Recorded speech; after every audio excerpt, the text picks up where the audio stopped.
Ao longo dos primeiros 2 anos de mandato, o governo federal foi acusado diuturnamente de apresentar inúmeras dificuldades em construir uma articulação alternativa eficaz com o Congresso. Uma suposta crise foi alimentada pela imprensa brasileira e pela oposição, que ganhou força pela troca de farpas entre Bolsonaro e o presidente da Câmara, Rodrigo Maia, do DEM, Rio de Janeiro. Maia, que sempre esteve isolado, ganhava superpoderes devido a tanto espaço conquistado na mídia, que alimentava a narrativa de uma profunda crise em torno do governo brasileiro. Com toda essa histeria coletiva, era necessária uma força-tarefa para apaziguar os ânimos. O presidente da República não conseguia fazer uma declaração em paz. De ímpeto, a imprensa brasileira procurava o presidente da Câmara para comentar sobre o assunto e um novo conflito ganhava forma. Com toda essa jogada coletiva, o executivo brasileiro foi acusado de não obter êxito em suas articulações políticas, tornando-se refém de declarações polêmicas e de gestos que não condiziam com o cenário que o país estava enfrentando. Neste contexto, os principais veículos de comunicação passaram a encontrar formas de polarizar qualquer discussão política que envolvesse o presidente Bolsonaro.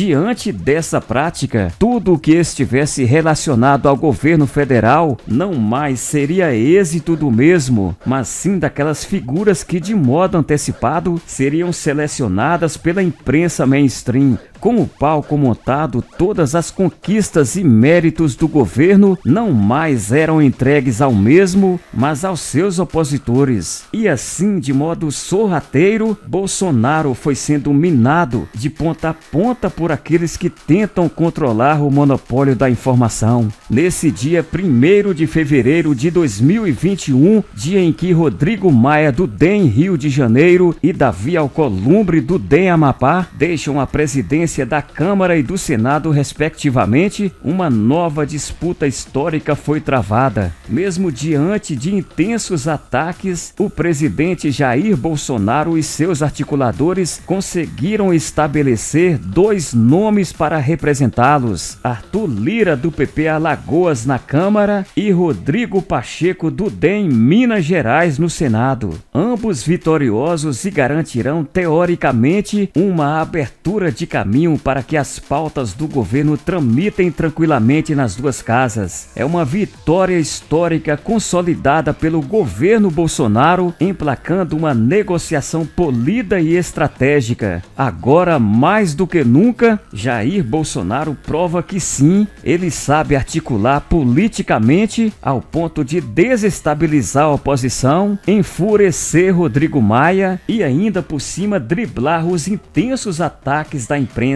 Com a vitória conquistada por Lira e Pacheco, Jair Bolsonaro é o grande vencedor por hora desse torneio biênio legislativo. Trata-se de uma derrota histórica para a oposição, uma perda irreparável para Rodrigo Maia. O senador Rodrigo Pacheco, do DEM, Minas Gerais, será o presidente do Senado pelos próximos 2 anos. Candidato de Davi Alcolumbre, do DEM, Amapá, o parlamentar recebeu apoio tanto pelo presidente Jair Bolsonaro quanto por partidos de esquerda como PT e PDT. A votação terminou com 21 votos para Simone Tebet, MDB Mato Grosso do Sul, e 57 votos para Rodrigo Pacheco. Ao longo de sua campanha, ele defendeu que o Congresso precisa buscar o máximo possível evitar que o teto de gastos seja rompido. Pacheco, entretanto, ressaltou que não se pode deixar de lado o fato de que há um estado de necessidade no Brasil de pessoas que precisam ser assistidas para não morrer e não passar fome. O novo presidente do Senado já sinalizou pelo avanço da reforma tributária como uma das maneiras de solucionar a questão no país. O deputado federal Arthur Lira, do PP Alagoas, eleito presidente da Câmara em votação em primeiro turno, recebeu 302 votos e comandará a casa pelos próximos 2 anos. O posto de presidente da Câmara dos Deputados é estratégico para o governo federal por estabelecer as pautas que irão ao plenário e, consequentemente, ditar o ritmo de votações. Lira derrotou outros 7 candidatos: Baleia Rossi, Alexandre Fruta, André Janones, Fábio Ramalho, General Paternelli, Luísa Erundina e Marcelo Van Hatten. Candidato apoiado pelo presidente Jair Bolsonaro, Arthur Lira foi candidato oficial de 11 siglas. Com 51 anos de idade, ele iniciou a sua carreira na política em 1992 como vereador de Maceió. E este é o 3º mandato consecutivo como deputado federal. Conhecido por ser líder do Centrão, Lira foi um dos responsáveis por aproximar o bloco do presidente Jair Bolsonaro. Viramos uma página importante e o clima de velório na Globo confirma isso.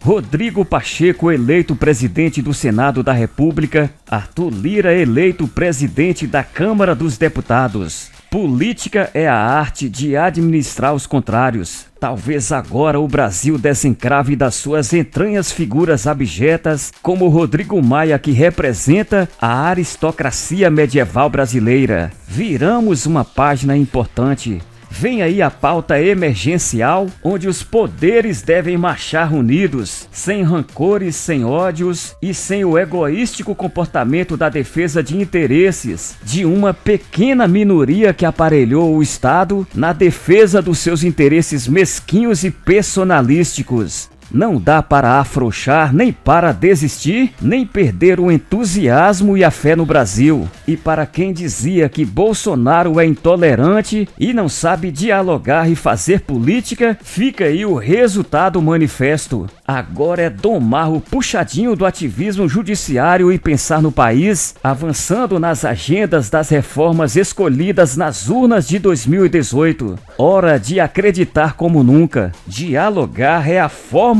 de resolver essa equação. Mas antes da gente encerrar, pessoal, dá uma olhadinha aqui na Globo News e o flagrante do clima de velório. A imagem fala por si só. Constatada a vitória dos candidatos do presidente Jair Bolsonaro nessa eleição para as presidências da Câmara e do Senado Federal, um clima de profunda tristeza tomou conta da Rede Globo. Muito mais confortável seria o quanto pior melhor. As vitórias de Rodrigo Pacheco e Arthur Lira sugerem o destravamento das pautas do Executivo. Isso fatalmente vai trazer resultados significativos e importantes para o governo. É tudo o que a Globo teme. Mais forte, Bolsonaro saberá o que fazer com a concessão da emissora. Quem viver, verá. E agora eu quero ler o seu importante comentário aqui no canal youtube.com/Célio Lobo. Aproveite e se inscreva aqui no nosso canal e ative o sininho marcando a opção todas para receber diariamente novos vídeos em apoio a Bolsonaro.